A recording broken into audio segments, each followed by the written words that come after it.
because I think that's one of the scariest things of like losing him. It's like I feel like so much of my joy actually was coming from him. Hey beautiful people, and welcome back to the Right with Chloe show. I am so excited to share this episode with you. I'm currently in a 3-week, well actually it's 6 months all up, but 3-week sort of intensive period of a breathwork facilitator training on Copenhagen with a woman called Patricia as the kind of leader, I guess, of the program. And we've been doing a lot of deep work, having like breathing sessions every day, plus a lot of theoretical stuff. But the day before the program started, so we're about a week and a half in, the day before the program started, my partner and I broke up. So we'd been together for a year, a little over a year before that. And so obviously it was just a lot happening all at once, going from having a very free schedule and a partner to suddenly being in a breathwork facilitator training from 8 a.m. until 8 p.m., 6 days a week, and not having a partner very suddenly.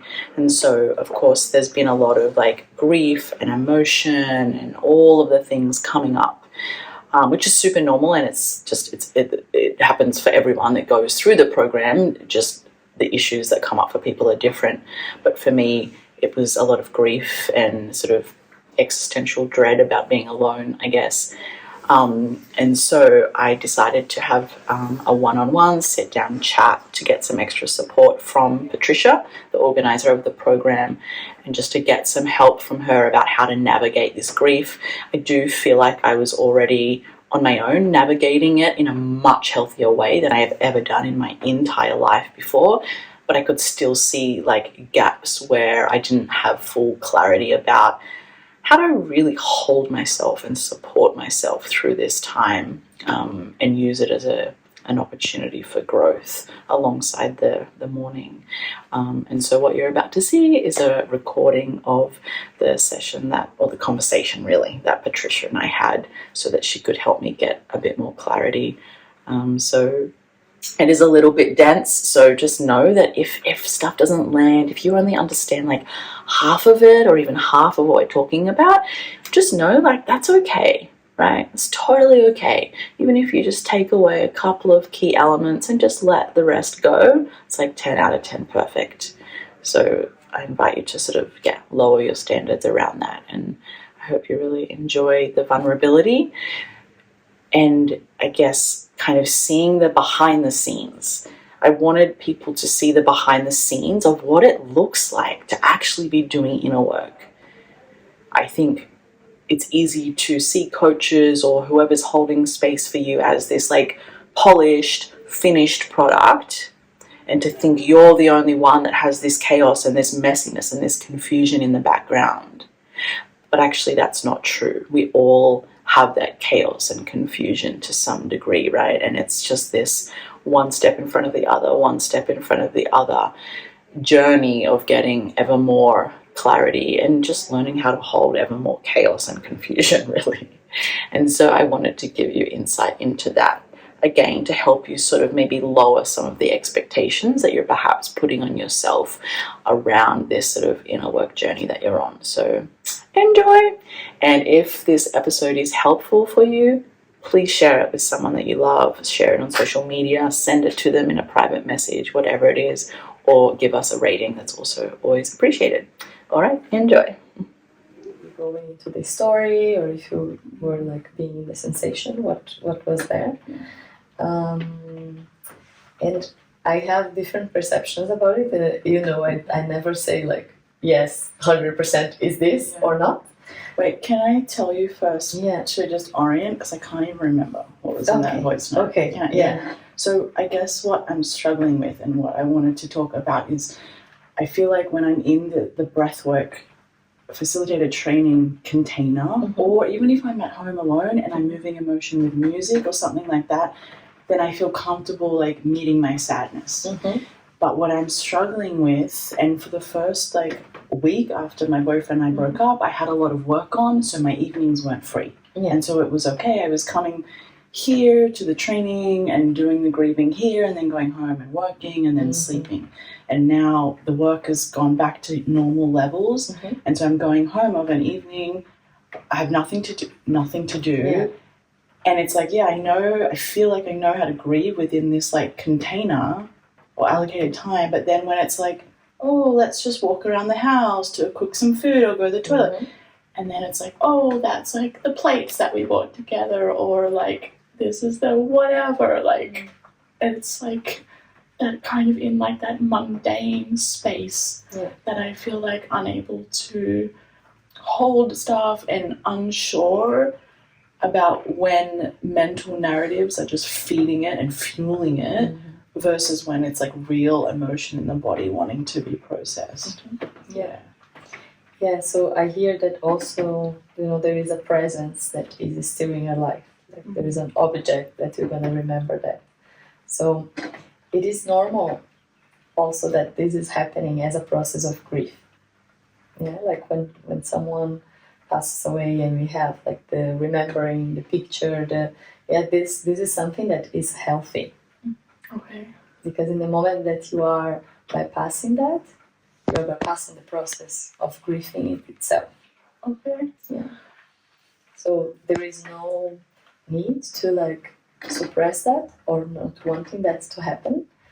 But there is maybe a curiosity that comes into what are your resources when that happens in your house. Okay. Because maybe here you have the resource of the group, or you have the resource of the stuffed animal, or you have the blankets. You are in a container that there is resource in here, so those emotions are being processed. Yeah. And maybe also when we are home, it's easier to adopt like cope mechanisms. I can see that's what's happening. Yeah. That's why I was like, I want to have a conversation. Yeah. So at the moment, let's say I like see a plate in the kitchen, the way that I'm sort of meeting that is just intuitively, I just like kind of let myself fall onto the kitchen floor on my bum and just like crying and I feel like able to be with the sadness in that moment of like the crying, or even if I'm doing like some silent howling, like just like, so I'm not, whatever, neighbors and stuff. Yeah. Like, that's okay. And then it's like the moment when I like stand up and it's like, it feels like I'm never going to find joy again. Like, I feel like I don't know how to find joy without like him or a partner. And I also just feel like all of this like existential like aloneness coming up, like I lost my first brother when I was 1 year old, then I lost 2 sisters at 17 years old. Like, I don't really want to have kids. I don't have any other siblings. And so it's like, I'm also curious if it's like if there's like original trauma stuff here from like my brother and sisters. Yeah. So what I hear as well is that maybe that's triggering now. Yeah. It's also a way for you to maybe process those parts. And here is where the key maybe is. When you are feeling that, you think that your mind is feeding, or you feel that is a sensation that comes. Like when you see the plate, is a sensation that comes in your body and makes you cry? Oh, okay, I see. I feel like it's two different things. When I see the plate, I feel like it's like this tears that just come without, like, from the body. Yeah. And then I feel like I'm able to stay in the body and I'm not thinking when I'm crying or doing some silent howling. But then when I get up, it feels like it goes more. It's like that moment of standing. I feel like I'm then going up into the mind and I'm like, am I ever going to be able to find a man that's going to actually be able to meet me? Yeah. Honestly, like at a level that I deserve to be met. And where the fuck are they? Because I Yeah. can't do that. Yeah. And then it's like, and then I just feel like, fuck, I don't like, just that, it just feels like I'm looking down this forever rabbit hole of like aloneness. Yeah, so I see that is like these two parts. Like one, it's not that you are only feeding to the story and then the emotion can come, and it's not only that the emotion comes because of the sensation. Yeah, so the emotion comes because of the sensation, and maybe because the sensation is too much for now. What the mind does, the mind starts creating the story to bring another sensation. Oh, yeah, okay. Of like fear, helplessness, like all these other aspects that if we want, we can find many reasons and stories about it. To be able to cope with that sensation of loss, that maybe is too much. Okay. So is this like clean pain and like dirty pain? Like clean pain is what is happening right now, and then the dirty pain is a fear of what hasn't even happened. Yes. And getting clear. And so in order to be with that clean pain, just staying in the body, attuning to sensation. And then acknowledging that anything that's coming from here, essentially fear, that's like the dirty pain that we can let go of. Create, that's like being created, and just for us also to go back a little bit into like what is stored in the body. The only way of processing what is stored in the body is not going to the cope mechanism of creating another sensation. Oh, okay. Because that is like blocking us to go actually deeper into what is the wound that is there. But saying that, maybe that's not also the time that your nervous system and your body is ready to actually process that. Because if it feels too much and we adopt this way of coping, it's also maybe the way that your body is processing it is slowly. What I feel that's important here is in the moment that you are resourced, you then can learn how to open more space for that rooted emotion. That is arising through sensation. So last night it got so intense, and then I just called a girlfriend. So that's like me resourcing, right? Yes, completely. And then after we had like a 40-minute chat, I felt a lot better. And I think sometimes I tell myself like that's cheating or something, but that's okay. It's that's like an external resource. It's beautiful. Okay. Yeah. Now, in that, when you are with your friend and you are in the phone, always the invitation to then notice if you are speaking to her through the mind or through the sensations of the body. Fuck.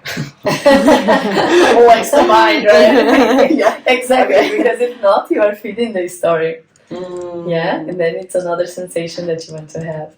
So really, like when also sharing and when you are processing it, if the mind comes, and the mind will come. Because this is the normal process. Are the managers there in IFS, right? Like trying to numb us in a certain way. So if the mind comes and you start like maybe telling the story again, you're like, okay, what I feel in my body right now that I'm telling you that. Wow, I feel so much pain. It's really like tied my chest. And allow that to come from that space. Okay. I think the reason that my mind will sometimes come in is like I notice myself trying to figure out if I even made the right decision or not. You know what I mean? And like, just trying to get like perfect clarity or something. I didn't ask you exactly, but it was your decision to have the breakup? No, it was like both of us, I guess, in a way. Like, I think that he was always like, he was just happy in the relationship and he like just easily to be content. And I think he like, blah, blah, blah. And I was like that and patient and understanding for the first 6 months. And I was happy to sort of do a bit more of the leading and the teaching, waiting for him to kind of catch up. And then at the 6-month mark, I basically just stopped saying like, okay, like I can't keep leading. Like I need you to be doing your own. I can express my needs. Of course, I'm responsible for that. But you also need to be educating yourself on female nervous system and because I just don't want to be leading. And ultimately, he was making effort. He did make, by his standards, a lot of effort, but it was just not at my pace. And like it was just, and then the day we broke up, I had an interaction with another guy that just made me, just about trauma and all this other stuff, and just made me like go like, shit, I deserve to be met in this way. And I just went home. We happened to have our like weekly relationship check-in scheduled for then anyway, and I just told him everything, like, this is what is not working for me, this is what I need in order to feel met and supported. And he said, I think we should break up because I can't give you that. I can't meet you there. What you're asking is university level, and I'm still in high school, and I can't meet you there. What do you feel now that you're sharing that?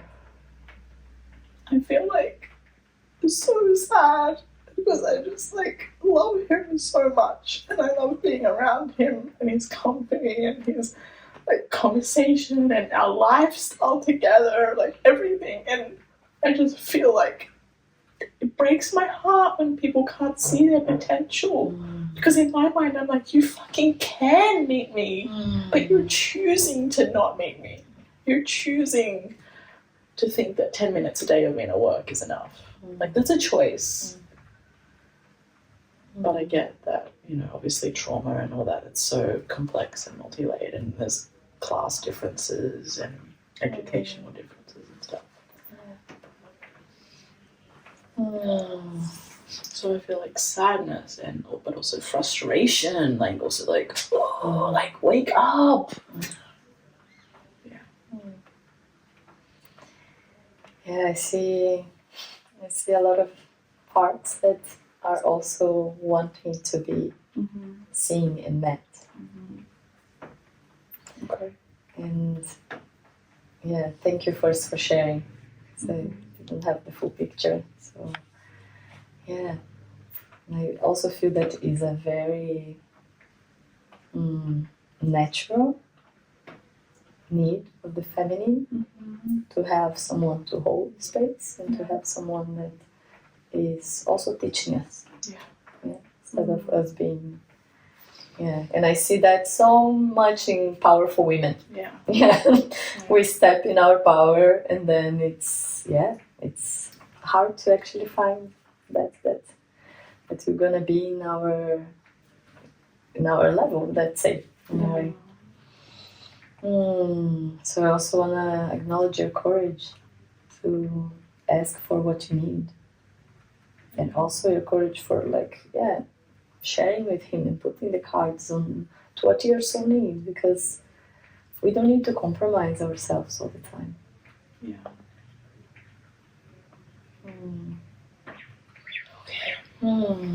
Maybe I can do some IFS as well. I feel like I need to do some solo IFS because I feel like I'm still blending with my part. I can't see what you're seeing. I can see everything else that you're seeing, but I can't see the IFS stuff that you're currently seeing, where my parts are blended. I don't have the...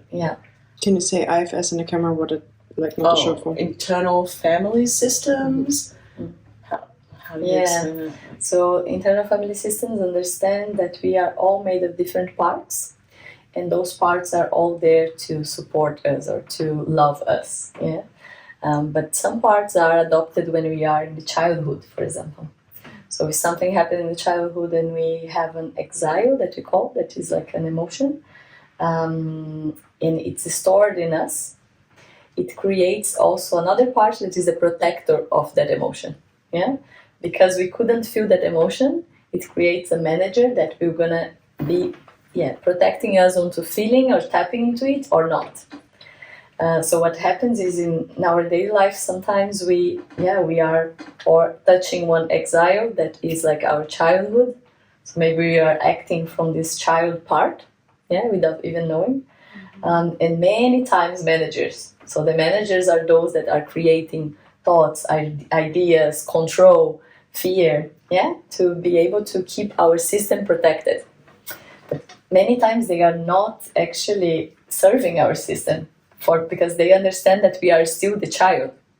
So it's really about understanding more what are our parts and getting to know them and unblending ourselves from them. So we are not thinking that we are still the child with 3 years old, and we are also not thinking that we are the fear. Instead of thinking, I have the fear of never finding a partner anymore.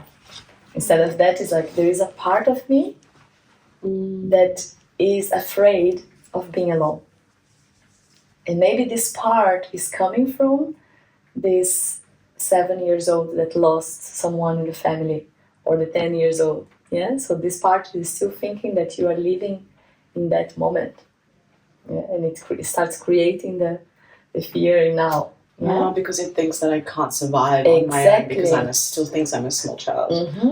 Okay, so I can go and find that exile, work with the protectors, meet the protectors, and then eventually meet the exile and reintegrate. Yeah, because the manager that you're going to come and that you're going to create that sensation, because it's trying to protect you, because when you are a child, you can't be alone. How are you going to survive? Yeah. So that manager is the one that we want to be friends with. We want to unblend from him, but we want to be there for him, for that part. Like really like, okay, I understand you are afraid now, but we are not there. We are a growing up woman, and there is a lot of possibilities of connections that are not depending, that you are not depending on these connections to have a real life. Yeah. So, yeah. And understanding that when you can communicate with a part from this level, then you are in self. Yeah. Because the self is that like we're going to look at this part of the fear with so much compassion, with so much understanding. Yeah. All right. We have about 7 minutes. Okay. But yeah, you have a couple more minutes and then I'm done. But can I ask another thing? I guess the last thing that I feel like we haven't covered is like, I guess I'm trying to figure out how to like let myself find joy. Because I think that's one of the scariest things of like losing him is like I feel like so much of my joy actually was coming from him. And I feel like sometimes I just spend all this time going into the shadow, going into the traumas, and like avoiding pleasure actually, because my mind sometimes tell me, oh, like what is it? Like don't do the spiritual bypassing thing or whatever. But actually, I feel like that's not. I don't feel like I'm actually spiritual bypassing. I feel like I'm actually just avoiding pleasure and joy or something. It's like, so how do I like start to let myself feel pleasure and joy without suppressing and bypassing? How long did you guys live together? A year. Yeah. And how was that before for you?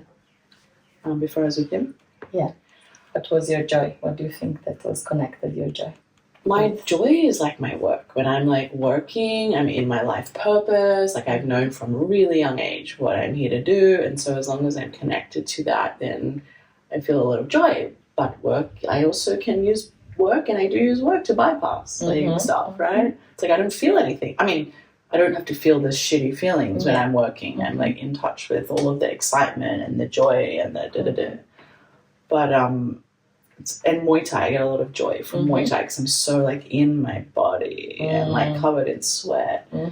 But I guess it's often like doing based joy.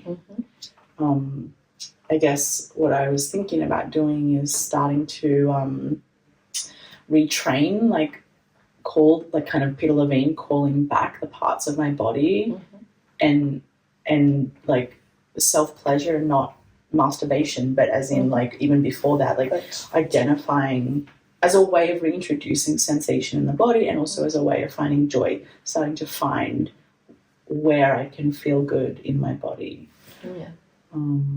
And gratitude, I guess it's like such a cliche, but it helps. It helps. Yeah, I trained myself in gratitude a while ago and then I stopped. I think a lot of what we call joy is the aliveness or pulsation. And we understand that when someone is in a trauma response or it's in traumatic experience, a lot of this pulsation is blocked. So reactivating the body is, and coming back to the body, is activating again this pulsation. I love what you said about like mapping and coming back, and even sometimes we can use like resourcing things like feathers, to just like stimulate the sensation in the skin. you know, Mm-hmm. like simple things that you can add in your day, but also like tapping into every day, okay, what makes me pulsate? What makes my heart to pulsate? Yeah? What is that can bring that excitement to the system? Yeah. Not reaching for it, yeah, but more like opening, welcoming it. Like, okay, what can I do today to bring that pulsation? Maybe it's going to Muay Thai, maybe it's going to the sea and having like a meditation with the water, and you know, like different ways that you can reclaim that. Okay. Because yeah, also like the dependency onto another to have that, it can come from this space of also trauma, yeah, because something took that away from you. So there is an understanding that I need to take it back from another. Yeah. Yeah. Okay. I like gave my power away. Exactly. And actually now I need to take my power Exactly. back. Yeah. Okay. So Yeah. there is this, you know, also in neuroaffective touch, that we see that like the abandonment, for example, of the child, what the child is going to look for afterwards is repairing that connection. Even if you are not a child anymore, you want to be held in that way because that was taken from you. Yeah. Yeah. So all this can just help you to just take the pieces back to the body. And in the moment that you are embodied, the pulsation will actually give you that pleasure and that joy. Yeah. Yeah. As soon as you're It's in the coming body through rather you. than in the head. Yeah. Okay. Yeah. Cool. Oh, amazing. Thank my you so love. much. Thank you. Thank you. Yeah. Yeah. Okay. I feel like I have more clarity about how to navigate when I'm at home. Yeah. So, And resources. Really having the resources to know, even if it's like a pillow that you like and that you know, like, okay, when I feel like that and I want to come back to the body, what I need to do. Like having sometimes even writing, like, what are my resources? You know? I was thinking about that, getting really clear. So, because when you're in that state, it's kind of hard to find things. If you have it completely. written down, it's like so clear. Yeah. Do this. When you feel X, do this. Okay, great. Yeah. Also, do you know, having like healthy external resources, like a cup of tea. Do you know that's like this chamomile tea? It's my resource to feel a good sensation, to be in the body again. All right. Oh, and it's Conscious a journey. You need It's a time to journey. eat. So Yeah. Okay. Thank you. Yeah. Thank you.